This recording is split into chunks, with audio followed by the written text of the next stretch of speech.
Bonjour, bienvenue pour cette deuxième journée du festival Étonnant Voyageur, ce deuxième plateau après Andrei Kourkov qui a ouvert la journée. Alors pour ce deuxième plateau, nous avons le plaisir de recevoir Neige Sino pour son livre La Realidad qui est paru aux éditions POL. Nous avons Miguel Bonnefoy avec Le Rêve du Jaguar qui est paru chez Rivage, et puis Adrien Bosc pour L'Invention de Tristan qui est paru chez Stock. On va commencer avec vous, Neige Sino. Je vais vous présenter brièvement. Donc, vous êtes écrivaine, traductrice et professeure de littérature à l'université. Votre premier livre remonte à 2007, un recueil de nouvelles intitulé La vie des rats. Il y a aussi un essai intitulé Lectores entre líneas et sur Bolaño Piglia et Sergio Pitol, qui a reçu le prix Lia Kostakowski. Votre premier roman, Le Camion, paraît aux éditions Christophe Luquin. Alors j'en ai vu un en cherchant sur internet à 2000 € en vente sur Amazon. Par contre chez Cultura il est à 21. Donc voilà, au cas où, voilà, ça c'était en 2018. Mais c'est en 2023 avec Triste Tigre chez POL que vous mettez tout le monde d'accord. Prix Femina, prix Goncourt des lycéens, Grand Prix des lectrices de L, prix littéraire du Monde, prix Les Inrecuptibles, et je ne vais pas tout citer parce qu'on n'aura plus le temps de parler. Vous vivez au Mexique. Et c'est ça qui est en jeu dans votre nouveau livre paru cette année aux éditions POL, donc La Realidad. Je vais en faire un petit résumé, mais c'est pas évident de résumer ce livre. Donc c'est à la fois un récit d'apprentissage, un essai, une réflexion métaphysique, politique, et qui articule ces différentes dimensions dans, on pourrait dire, un récit de voyage vers la réalité. Pour le dire plus simplement, c'est un livre sur votre lien avec le Mexique, pays où vous vivez, et tout ce que cette relation ouvre comme question.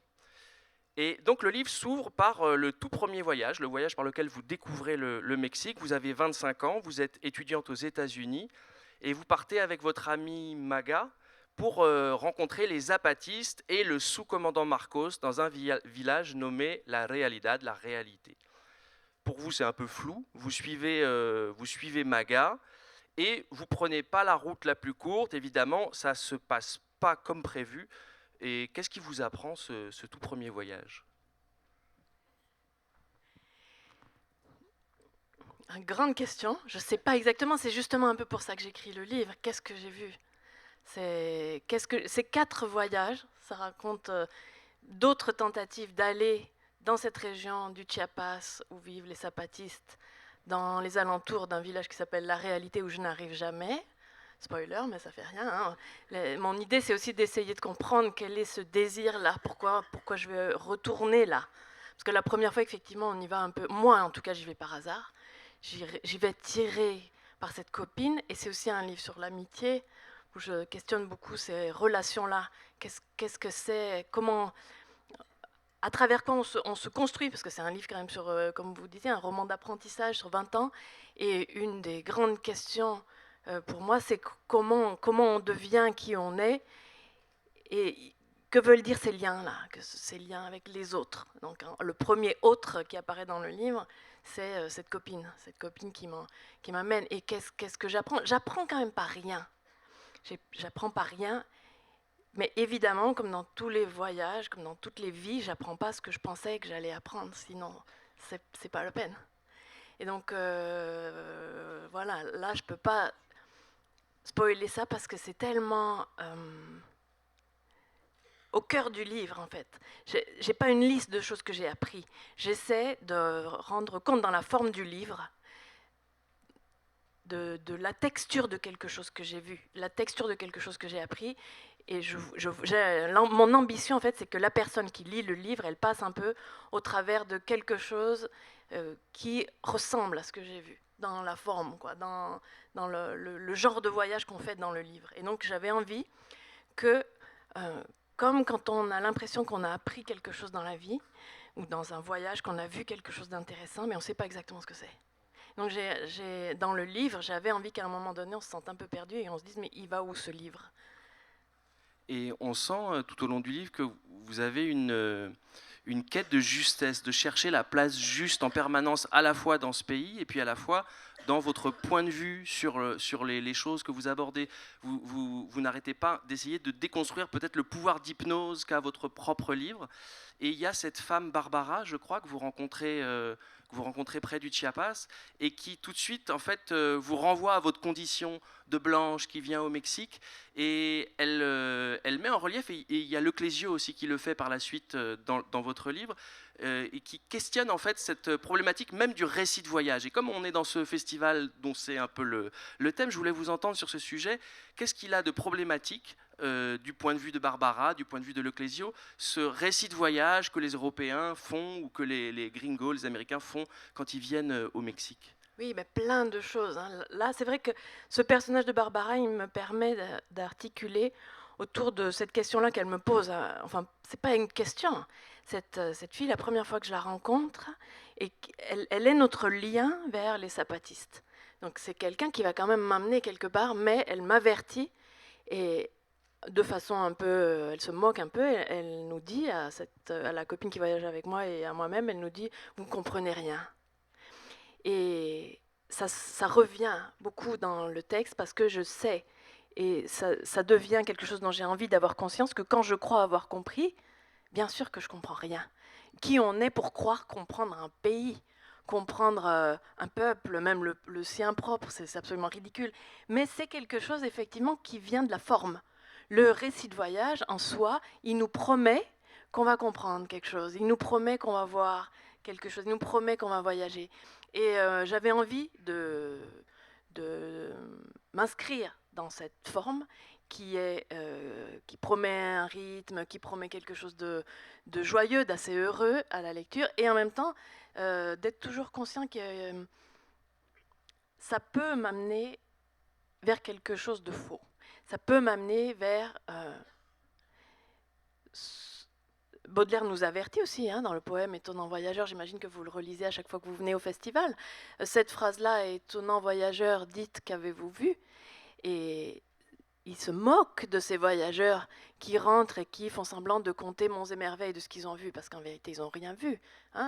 Ce que Bolaño retient de ce poème et qui met en exergue de 2666, c'est un oasis d'horreur dans un désert d'ennui. C'est ça qu'ils ont vu. Donc il y a un avertissement là, attention à pas faire semblant, à pas fabuler, à ne pas faire croire aux autres que dans votre voyage vous avez compris des choses que eux n'ont pas. Cette position là de supériorité du voyageur, je voulais détruire ça. Mais ça me renvoie aussi à autre chose, ce que vous avez mentionné aussi, c'est la question du récit de voyage comme une forme occidentale, européenne, marquée par la culture de la colonisation. Qu'on le veuille ou non, historiquement, le récit de voyage, c'est quelque chose qui est né dans les aventures hors de l'Europe de personnages européens qui n'étaient pas nécessairement des colons, mais qui sont marqués par une façon d'aborder l'autre, d'aborder l'altérité, qu'on appelle aujourd'hui extractiviste, c'est-à-dire aller chez les autres pour prendre et ensuite rentrer chez nous et devenir plus riche de ce qu'on a appris. Et donc le récit de voyage, c'est pas nécessairement ça, mais disons que je voulais faire attention à ça et déconstruire ça chaque fois que j'en ai envie, parce que j'en ai envie, parce que on est attiré par cette forme-là de quand on a l'impression de voir quelque chose, on a l'impression qu'on a compris. Et donc je me rappelle constamment à moi-même dans le livre, en fait, fais attention, tu crois que tu as compris, mais qu'est-ce que tu as compris? Donc c'est constant en fait dans le livre ce voyage-là. Et pardon, c'est long les réponses, mais comme à chaque fois c'est toute une constellation de questions en fait. Ça me permet, cette question-là de tu n'as rien compris, de me repositionner au lieu de me dire ce voyage, il me met en relation avec l'altérité, mais il me renvoie aussi. Il m'oblige à questionner qu'est-ce que ça veut dire d'être blanc. Et donc, c'est vrai que le livre, il pourrait commencer comme un récit de voyage, et puis il a en fait une forme en étoile, et on est assez vite court-circuité dans cette ligne. Et vous parlez justement d'un Européen qui vient lui aussi au Mexique, mais avec des intentions bien précises. Et il s'agit d'Antonin Artaud, dans un voyage qu'il fait à la fin des 36, années 30. ouais. Et en quoi, pour vous, Artaud était important à placer en résonance avec les autres questions que vous élaborez dans le livre? Je voulais pas vraiment au début, et je le dis aussi dans le texte, hein, le biopic, les livres écrits dans les traces d'eux. Je trouve qu'il y a quelque chose de dangereux là-dedans, et on vous en parlerait sûrement tout à l'heure avec Adrien Boss, parce qu'il y a dans son livre, il y a aussi plein de références à l'ambiguïté de cette forme, où on essaie de retracer le parcours de quelqu'un d'autre. Mais en même temps, en étant une Française au Mexique, c'est difficile. Et en plus, quelqu'un comme moi qui a rêvé à un moment donné de faire une thèse sur des poètes français 20e, fin du XXe siècle, dont Antonin Artaud, ben c'est sûr que c'est difficile de ne pas y penser. Et Artaud, c'est un personnage qui me hante et qui hante beaucoup de gens, hein, mais il me semblait intéressant de replacer, de faire référence en tout cas à ce voyage-là, comme un espèce de double aussi. Quand on voyage, on voyage avec des idées préconçues. Et moi, mon idée préconçue du Mexique, elle était aussi à travers ce qu'en avait dit Antonin Artaud et ce que j'avais lu, et d'autres auteurs, hein, mais j'avais une certaine idéalisation de ceux qu'on appelle en français les peuples indiens, à travers l'œuvre d'Antonin Artaud, qui a rêvé de pouvoir apprendre chez les Indiens du Mexique, de pouvoir se métamorphoser au contact de ces gens qui, selon lui, avaient une autre relation au vivant. Alors peut-être une dernière question avant de passer à Miguel Bonnefoy. C'est frustrant ces formats de 15 minutes, mais c'est fait pour que vous alliez aux autres rencontres. Chez nous, vous avez d'autres rencontres dans la journée. Donc Antonin Artaud va au Mexique aussi pour rencontrer des traditions chamaniques, ésotériques, spirituelles, religieuses, indigènes. Et dans tout votre livre, on n'aura pas le temps vraiment d'aborder la question des zapatistes, qui est importante dans le livre, mais il y a cette articulation qui se cherche entre le politique et peut-être une réinjection de ces approches spirituelles, on peut dire, qui cherchent à appréhender ce plus de réalité, cette réalité qui s'échappe. Comment vous avez essayé d'articuler ces deux points à l'intérieur du livre ? Je crois que c'est ce que vous êtes en train de dire, c'est-à-dire qu'au début, pour moi, en fait, l'articulation, elle se fait dans la question du lien. Et Antonin Artaud, donc au début du livre, je m'interroge sur la complexité du lien avec les autres, avec les étrangers, mais aussi avec mes copines. Enfin, la question de quelque chose qui ne fonctionne pas pour moi. La sensation d'être dans une grande solitude et d'être dans un monde où les liens sont compliqués. Et effectivement, Antonin Artaud, il cherche ça à travers la spiritualité, mais bon, une spiritualité qui est très différente de celle qu'on imagine, hein. C'est plutôt une spiritualité de relation avec des forces de la nature, une spiritualité païenne avec la terre. Et dans mon texte, ça se transforme au fur et à mesure en une question plus politique. Et la question du lien avec le monde, elle se fait, pour moi en tout cas, dans la découverte du collectif. Et les aventures, parce que ça reste un récit de voyage, hein, ça peut se lire complètement comme aussi les aventures de Neige et sa copine au Mexique. C'est ça que je voulais que ça se lise aussi comme ça. Ce voyage, où est-ce qu'il m'emmène ? Il m'emmène à, malgré moi, un peu malgré moi, mais il y a sûrement un désir, à m'intégrer à des luttes collectives. Et donc l'articulation entre cette recherche individuelle, existentielle d'une place dans le monde, de la justesse que vous mentionnez au début, elle ne se résout pas, mais en tout cas elle se dilue dans cette expérience un peu involontaire et un peu provoquée par la destinée et par le voyage lui-même de la lutte collective. Et on peut peut-être finir en lisant Artaud, qui dit « Et la vie, personne n'a jamais pu dire ce que c'est. L'ignorance, mais une ignorance consciente, est le ciment même de la vérité. En même temps que la révolution sociale et économique indispensable, nous attendons tous une révolution de la conscience qui nous permettra de guérir la vie. » Merci beaucoup. Merci.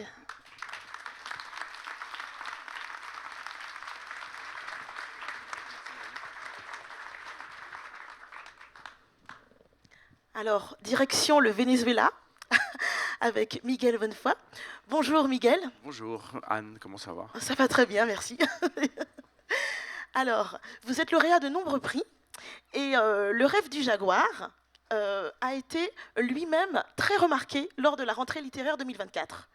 Vous avez reçu le prix Femina et le Grand Prix de l'Académie française, donc bravo. Merci beaucoup. Alors, Adrien a aussi reçu le Grand Prix de l'Académie française, hein, je on peut aussi rappelle. l'applaudir.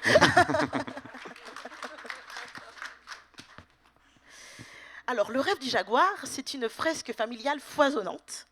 Et tout commence sur les marches d'une église où votre grand-père, Antonio, est abandonné puis recueilli par Teresa, une mendiante. Et à partir de là, commence la grande épopée familiale. Donc, Antonio, pour commencer, vit de petit boulot en petit boulot, travaille dans une maison close comme homme à tout faire, et cet homme que vous dites issu des entrailles de la pauvreté parvient à devenir un éminent chirurgien, un cardiologue et un recteur d'université. Il tombe amoureux de Anna Maria, votre grand-mère, qui, elle, est devenue la première gynécologue de sa région, Zulia. Zulia, oui, c'est Zulia. Ouais, Zulia, vous le dites pardon. beaucoup mieux que moi. Zulia et s'est battue pour le droit à l'avortement. Vient ensuite l'histoire de votre mère, Venezuela, qui a un nom dans le livre qui est très symbolique et qui pourtant choisit la France comme patrie, comme terre d'adoption. Et ensuite, Cristobaldo, votre double littéraire. Alors ma première question, Miguel, c'est de savoir, est-ce que pour vous, écrire, c'est justement poser votre empreinte dans cette épopée familiale? C'est une belle question. Alors, bravo. Merci. Si c'est une empreinte, ce serait comme une trace de pas sur du sable, tu vois, qui ne laisserait aucune empreinte. Et peut-être la seule empreinte, c'est de laisser dans le livre une sorte de témoignage pour les générations à venir. Dans le livre, Antonio Borja Romero, qui est mon grand-père, et Ana Maria Rodriguez finissent à la fin du livre ensemble, et ils meurent après une histoire d'amour qui dure un siècle. Dans la réalité, mon grand-père et ma grand-mère se sont séparés quand ils avaient 50 ans. Mon grand-père a eu 3 autres femmes, d'autres enfants. Et ma grand-mère, elle, de son côté aussi, est allée dans les labyrinthes de la vie, en croisant des minotaures. Mais moi, j'ai décidé d'écrire le livre différemment, de raconter une histoire d'amour qui ne pouvait que finir dans la mort. Et lorsque ma mère a fini de lire le manuscrit, elle était émue aux larmes, car elle me disait « Tu as écrit l'histoire que moi j'aurais voulu vivre, petite fille ». Or, il se trouve que moi j'ai des filles, qui peut-être auront des enfants à leur tour, qui peut-être auront des enfants, et je me dis que dans 3 générations, lorsque plus personne ne se souviendra de l'histoire réelle de Antonio Borja Romero et d'Ana Maria Rodriguez, car ils seront un lointain souvenir dans les poubelles de l'histoire familiale, et on ne saura plus exactement qui c'étaient ces gens nés dans les années 20 à Maracaibo, il ne restera en fait comme empreinte, comme témoignage, comme monolithe, tu vois, comme trace, quoi, comme éraflure sur la vitre de l'histoire, que ce livre. Et donc, un nouvel héritage, une nouvelle façon de créer un récit collectif familial, c'est une nouvelle fable familiale, un nouveau mythe familial, qui fait que dans cette 3e génération à venir, en 2139, quand elle sera, absolument, tout ça c'est froidement calculé, tu peux imaginer, et lorsqu'elles seront en train de se faire draguer, non, en train de mener une sorte de cour à l'ancienne avec un prétendant à ce moment-là, eh bien, elles lui diront, tu sais, non, dans notre histoire familiale, les histoires d'amour ne finissent que dans la mort. Donc vraiment, j'espère que tu es sûr, mon ami. Ça, sois sûr, parce que figure-toi que c'est... Alors que c'est faux. Mais qu'importe, nous sommes tous fils, en quelque sorte, d'un mythe familial. Et tout le monde ici, et mon cas n'a rien d'extraordinaire, tout le monde ici a été façonné, ses passions, ses violences, ses grandeurs, ses deuils, sa façon de gérer l'argent, le sexe, la séduction, la vie, le courage, la discrétion, la crainte. Tout ça, en fait, est façonné par des longues fables familiales qu'on nous raconte et qui nous donnent tantôt la force, tantôt la blessure. Et on est à la fois le glaive et la plaie, la gifle et la joue.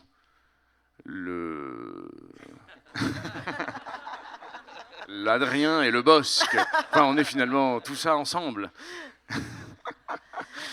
Et c'est pour ça alors que cette empreinte, c'est pas tellement pour moi mettre une empreinte dans l'histoire familiale, car mon ego n'est pas suffisamment développé. C'est au contraire, c'est pour pouvoir montrer qu'il y a un témoignage possible différent et de donner un héritage encore différent, ramifié, enfin dilué à des générations à venir. Oui, et justement, tu parlais de mythes et de fables, de légendes, et il est vrai que dans ce livre, il y a beaucoup de légendes, hein, les légendes abondent, d'où le titre « Le rêve du jaguar ». Alors, est-ce que tu pourrais nous parler de ce titre ô combien poétique et énigmatique? Parce qu'à un moment dans le livre, il est question justement de ce rêve de jaguar entre la voisine de ta grand-mère et ta mère, je crois. Je crois. Voilà. Mais moi aussi, je me confonds dans cette espèce de spaghetti comme ça compliqué, art généalogique du livre. Voilà, donc Miguel Bonnefoy, voilà, parle-nous du rêve du jaguar. Eh bien, figure-toi que ce livre a aussi un lien avec le Mexique et donc un lien avec Neige, car mon titre de travail à la base était l'épaisseur de l'ombre, car il se trouve que j'ai la faiblesse de tenir à une phrase de Faulkner qui me plaît bien et qui dit quelque chose du genre « La littérature est comme craquer une allumette au centre de la forêt au milieu de la nuit. Ce que vous constatez, c'est qu'il y a de l'obscurité autour. La littérature ne sert donc pas à voir, la littérature sert à mesurer l'épaisseur de l'ombre. » Et je la trouve, bon, elle est belle, oui, bah, elle n'est pas de moi, mais c'est très gentil, hein, mais vraiment, c'est adorable. J'aurais beaucoup aimé la signer, hein.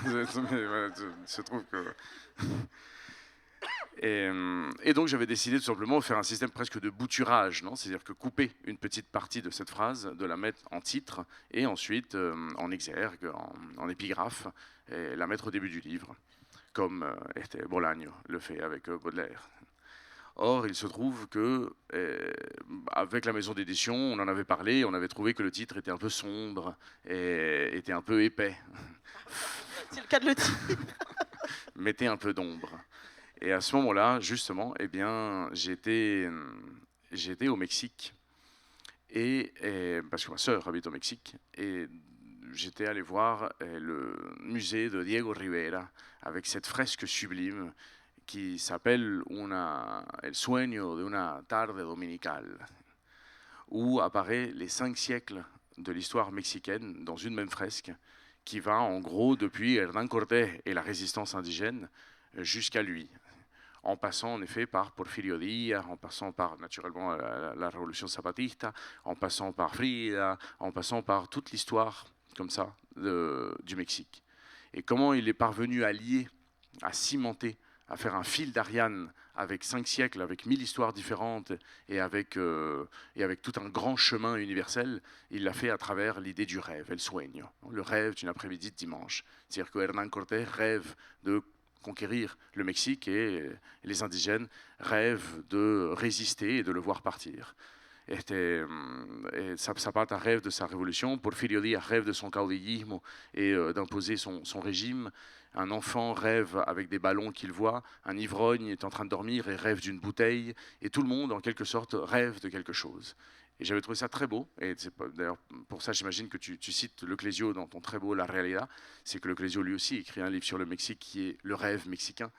Et le rêve apparaissait comme ça, entourant ce voyage. En quelque sorte, je me suis dit qu'il y avait peut-être l'idée du songe à travailler, puisque moi aussi, en revenant vers mes racines familiales, j'essayais justement de voir qu'est-ce qui était la réalité, qu'est-ce qui était aussi la fiction et la fable qu'on m'avait racontée, où était la part de rêve et où était la part de réalité, et comme un funambule, essayer de marcher doucement entre ces deux lignes sans tomber d'un côté ou de l'autre. Et il se trouve qu'en plus de tout ça, il y a un proverbe, une expression au Venezuela, à Maracaibo, qui dit que dans toute portée de chat, il y a un jaguar. Alors la mère l'isole, le chasse pour l'empêcher de dévorer les autres, et donc il grandit différemment, s'émancipe différemment, et finalement sont les bâtisseurs de cette ville. On est tous fils d'un rêve de jaguar. C'est-à-dire on est tous fils de cette portée de chat, de cette portée de la misère, cette portée de la pauvreté, comme Antonio, comme Anna Maria, et qui, convaincus, persuadés de pouvoir faire quelque chose, persuadés d'être plus jaguar que l'autre chat, ils finissent par bâtir la ville. Donc le rêve du jaguar. Et justement, pour parler de ville, on parlait de personnages, mais on peut aussi citer Maracaibo comme ville, qui est un personnage à elle toute seule. Elle frémit, elle vibre, elle trace des trajectoires. Est-ce que tu peux nous en dire un peu plus? Absolument. Eh bien, elle est très forte, hein, Heureusement. vraiment, Heureusement. c'est très très forte. Merci. Eh bien, figure-toi que, à la lumière de cette question excellente, je vais prendre le temps de répondre. Maracaibo est absolument un personnage essentiel du livre, puisque de la même manière que Antonio, mon grand-père, et Ana Maria, ma grand-mère, sont nés dans cette espèce de constellation de ladres, de ruffians, de cuchilleros et de bagarreurs de rue, et qui finissent par leur abnégation, par leur force, par des ricochets de l'histoire, à être cardiologue, elle gynécologue obstétricienne, lui recteur d'université, fondateur de la ville, et des personnalités qui ont été essentielles pour la ville, qui se sont développées au cours du XXe siècle. Et bien de la même manière, Maracaibo, c'était une ville de pêcheurs, lacustres, une ville de vendeurs de cochenilles comme ça, de gourmandises et de pagres, une ville faite par des agriculteurs et des paysans qui travaillaient le maïs, le riz, la tapioca et la yuca. Et au milieu de tout ça, on découvre dans les années 20 un gisement de pétrole dans une hacienda qui s'appelle l'Hacienda Los Barrosos, où le gisement sort comme une sorte de colonne, comme un obélisque, comme une sorte de clocher d'une cathédrale maudite, et dure 9 jours à se tarir. Et à partir de là, Maracaibo, los maracuchos, le gentilé de Maracaibo, comprennent qu'ils sont assis sur une des mines d'or noir les plus riches au monde. Et à partir de là commence pour Maracaibo eh bien, une transformation, une métamorphose, où des vraquiers, des paquebots, des navires arrivent à la Caraïbe, lourds de banquiers, d'entrepreneurs, d'investisseurs, qui sont prêts en effet à faire fortune avec le pétrole, en quête de nouveautés, à l'aube du XXe siècle. Et Maracaibo, en 10 ans, étend sa superficie en 7 fois. On commence à voir apparaître eh bien, des immeubles, des bâtiments énormes, des écoles, des hôpitaux, des autoroutes gigantesques. On dit que c'est à Maracaibo, à l'aéroport de Maracaibo, Grano de Oro, qu'on a installé la première piste pour voir atterrir des avions Concorde. Imaginez-vous, ça a été la première ville qui a eu un escalier mécanique dans toute l'Amérique latine, alors que c'était il y a encore 20 ans, mais un village de pêcheurs. Tu vois. Et il y a quelque chose d'assez beau et d'assez analogique, où j'y ai vu un miroir entre l'histoire d'Antonio et d'Ana Maria, transfuge de classe, comme ça, comment il se développe, et cette métamorphose de cette ville d'où vient ma mère, en fait, et où moi j'ai passé tous mes Noëls, où Maracaibo est passé de petite à grande, est passé en effet d'un hameau à une cité babélique et babylonienne. Et alors, pour conclure, mais très rapidement, Miguel, j'aimerais que tu nous fasses rêver avec cette histoire familiale, qui est donc fictionnelle, cette histoire d'amour entre ton grand-père et ta grand-mère, qui est très mignonne, mais vraiment très rapidement, s'il te plaît. Le rencontre, tu veux dire? Oui, c'est ça. Le rencontre. Hein. Alors, Anne, je vais essayer d'être le plus rapide possible. Il te reste exactement 1 minute 36. J'en ferai 1 minute 35, alors. Tu sais, le type qui, avant de répondre, prend du temps. Eh bien, il se trouve que lorsque Antonio aurait vu Ana Maria dans la rue, quelque part à San José ou à Santa Rita, il est naturellement tombé amoureux d'elle aussitôt et lui dit: que faut-il faire pour se marier avec vous? Ana Maria alors lui répond: je tomberai amoureuse seulement de l'homme qui me racontera la plus belle histoire d'amour. Et Antonio, comme il avait eu une enfance de misère, il ne connaissait rien à l'amour, décide de prendre 2 tabourets, un carré de carton, et va dans la gare routière centrale, qui est la plus grande fourmilière du pays, par là où passe tout le monde, et écrit sur le petit carton: j'écoute des histoires d'amour. S'assoit sur le tabouret et attend en effet que les gens passent. Et tout à coup, quelqu'un s'arrête et dit: moi j'ai une histoire d'amour à raconter. Il dit: asseyez-vous. Il lui raconte l'histoire et donc il la note. Et puis un deuxième, un troisième, un quatrième, une file de gens se forme et il remplit son carnet de 1000 histoires d'amour. Et quand il les a enfin, il décide d'aller retrouver Ana Maria sous un manguier, assise sur la racine d'un arbre, lui pose le cahier des 1000 histoires d'amour sur les genoux et lui dit: je ne connais pas la plus belle histoire d'amour, mais en voici 1000, je te propose qu'on écrive la nôtre. Waouh. Ouais, voilà. Et en plus... 25 secondes, ouais. Exactement. 25 secondes. Bravo. 25 secondes. Merci beaucoup, Merci Miguel. beaucoup à toi. Merci, bravo. Bravo, Anne. Le rêve du jaguar, c'est paru chez Rivage de Miguel Bonnefoy.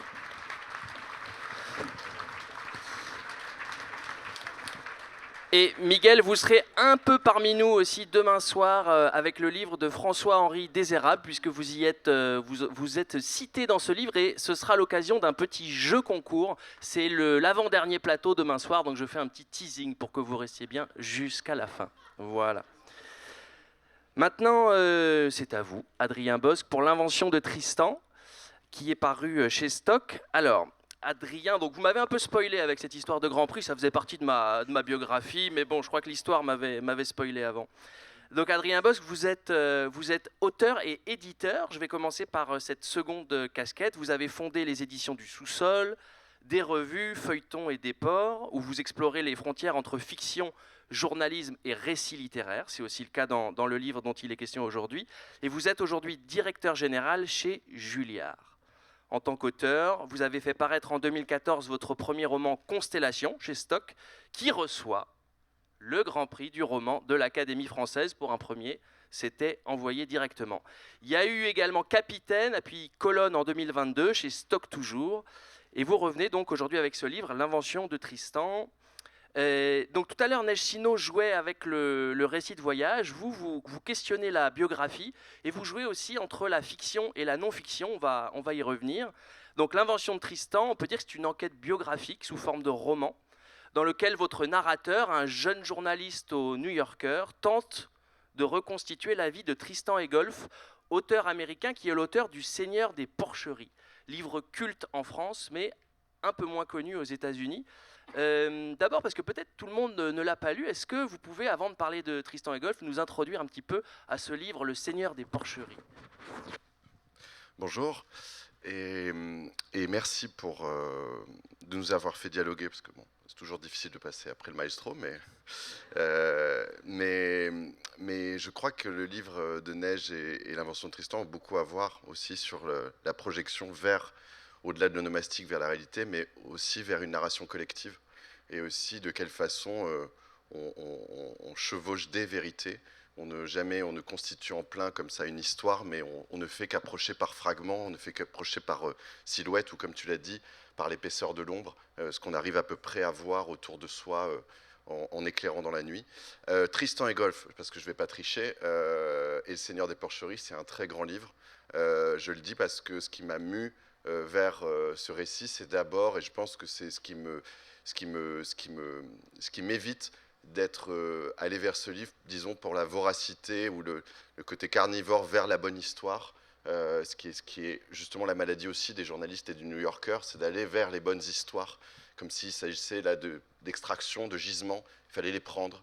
Et parce que la légende des Golfs a autant à voir avec la bonne histoire qui est la sienne, que le grand livre, et que le grand livre a été découvert par la bonne histoire, mais l'a recouvert aussi, puisqu'on ne l'a pas lu de ce fait. Donc j'y viens, ça s'appelle Le Seigneur des Porcheries, c'est un livre qu'il n'a eu de cesse de réécrire jusqu'à sa publication.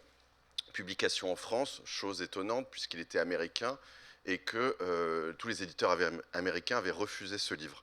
Et il a fallu, par un coup de hasard, de chance, de destinée, qu'il rencontre sur un pont la fille d'un écrivain, que cet écrivain soit Patrick Modiano, que cet écrivain sente une vibration dans ce livre et l'amène jusqu'à la publication. Et tout ça s'en passe droit simplement par l'évidence du chef-d'œuvre.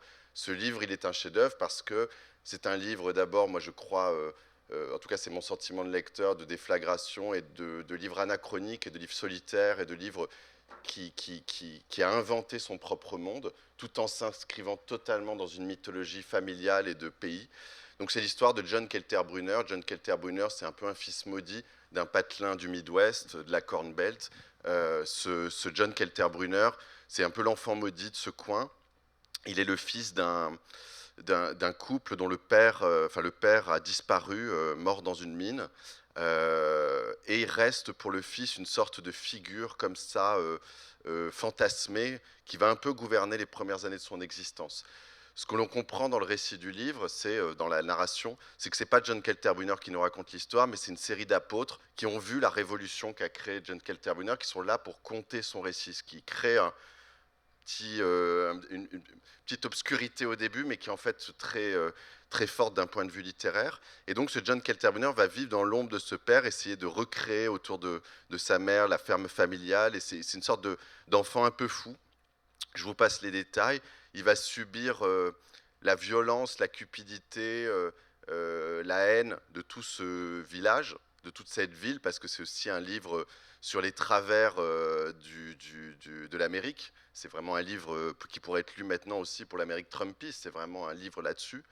Et il va être chassé presque de cette ville et y revenir un peu tel le fils prodigue, mais plutôt comme le Satan prodigue, puisqu'il va mettre à feu et à sang cette ville lors de son retour avec, et c'est comme ça qu'on aurait pu résumer en une phrase, avec une révolte des boueurs, considérant que si vous faites une révolte je sais pas, de traders, rien ne bougera dans votre ville, rassurez-vous, ça n'est pas nécessaire. Mais si vous faites une révolte des boueurs et une grève, là, vous pouvez arrêter une ville. Et c'est ce qui va se passer dans ce patelin d'Amérique. Et donc, la tentative du livre, c'est d'essayer de contrecarrer effectivement cette histoire, l'histoire de la publication et l'histoire éditoriale presque du Seigneur des Porcheries, avec l'intervention de Modiano. Et pour ça, vous allez à la rencontre, ou votre narrateur va à la rencontre de différents témoins, et vous essayez de reconstituer la vie de Tristan et Golfe. Et donc, l'argument de cette révolte des boueurs aurait peut-être été déjà peut-être dans l'idée d'une écriture du père. Oui, alors c'est pas contrecarrer la légende initiale, c'est l'élargir. C'est de considérer que elle n'est pas que la difficulté de cet homme aura été d'abord d'avoir été résumé soit une histoire, et donc comme je le disais, le bonheur qui a été le sien, la malédiction rompue, puisque le père, comme vous le dites, a rêvé d'un livre qui n'a jamais vu le jour, que lui-même s'est suicidé, c'est d'arriver jusqu'à la publication. Mais lorsqu'il arrive à la publication, on lui parle des conditions de sa publication. On lui dit alors, racontez-nous l'histoire du pont, racontez-nous l'histoire de votre rencontre, mais on ne lui parle jamais de son texte. Et quand on y vient un peu à son texte, on lui dit, alors il paraît que vous êtes Faulkner, il paraît que vous êtes Steinbeck, on fait des comparaisons. On n'est jamais sur ce qui fait la singularité même de son texte. Ce qui est, voilà, le bien des conditions de la réception est à la fois le malheur Et l'élargissement du livre, c'est le mouvement même de l'enquête, et c'est pour ça que je parlais de narration collective. C'est, pour vous figurer, c'est vraiment disons, le schéma qu'il y a dans Citizen Kane. C'est-à-dire, Kane meurt au début, il fait tomber cette boule de neige, il dit Rosebud, et là on tombe dans une salle de rédaction, et quelqu'un dit trouvez-moi Rosebud. On ne sait pas ce que c'est, on ne sait pas qui c'est, et les gens partent comme ça, enfin le journaliste part en quête. Et il va rencontrer au fur et à mesure, rappelez-vous dans le film, des gens qui l'ont connu, aimé, admiré, renié, comme cet ami journaliste. Et chacun va composer ce qu'on pourrait appeler un portrait cubiste du personnage, mais qui est peut-être, selon moi, la meilleure manière d'aborder un homme, parce que toutes nos vies sont composées ainsi de fragments, de ceux qui nous ont connus, de ceux qui nous ont, voilà, qu'on a laissés au bord de la route ou qui nous accompagnent encore. Et donc, il comprend, le narrateur, partie de la bonne histoire, partie du côté, voilà, très amoral, immoral du journaliste qui dit je m'empare de ça et je ne me pose pas la question des ambiguïtés morales.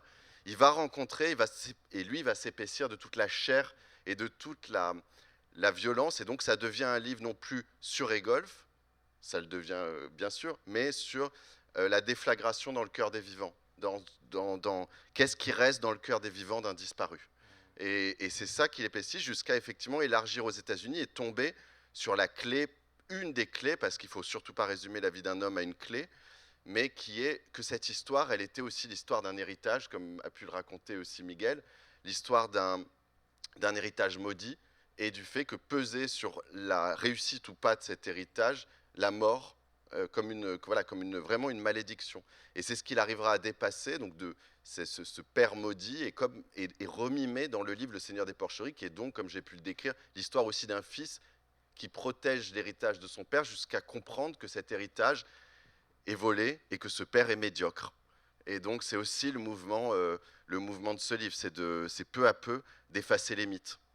Et on sent, comme dans le livre de Neige Sino, il y a ce souci permanent de ne pas réduire le sujet que vous avez choisi d'aborder. Et il y a cette citation de Ginsberg qui rejoint un peu ce côté cubiste, où Ginsberg qui parle d'ailleurs je ne sais plus quel livre, mais qui dit « Mon Dieu, c'est exactement comme dans le film de Kurosawa Rashomon, tout le monde ment, et de ce tissu de mensonges jaillit la vérité. » Voilà. Et en fait, vous avez dans le livre l'honnêteté aussi de citer des gens qui pensent contre vous, notamment Modiano qui, à la réception de son prix Nobel, problématise les biographies.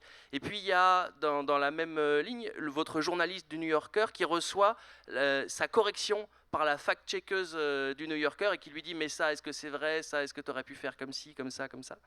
Et comment vous essayez comme ça de désarmer le côté écrasant qui pourrait être le geste biographique? C'est une bonne question parce que je pense que c'est ce qui est au livre, c'est de maintenir les ambiguïtés morales de la quête, de pas les débarrasser pour le bien de l'écrivain. C'est de laisser les échafaudages de l'enquête et de ne pas débarrasser le mur, de laisser ce qui est là, mais aussi, mais alors là c'est le côté un peu masochiste de l'affaire, d'effectivement donner le dernier mot à ceux qui pensent contre. Et donc le discours de Modiano dit bien, la vie des écrivains, c'est un peu le Sainte-Beuve contre Sainte-Beuve, la vie des écrivains sont des grésillements dans une émission de radio, c'est ce qui empêche d'entendre la vraie voix, la littérature.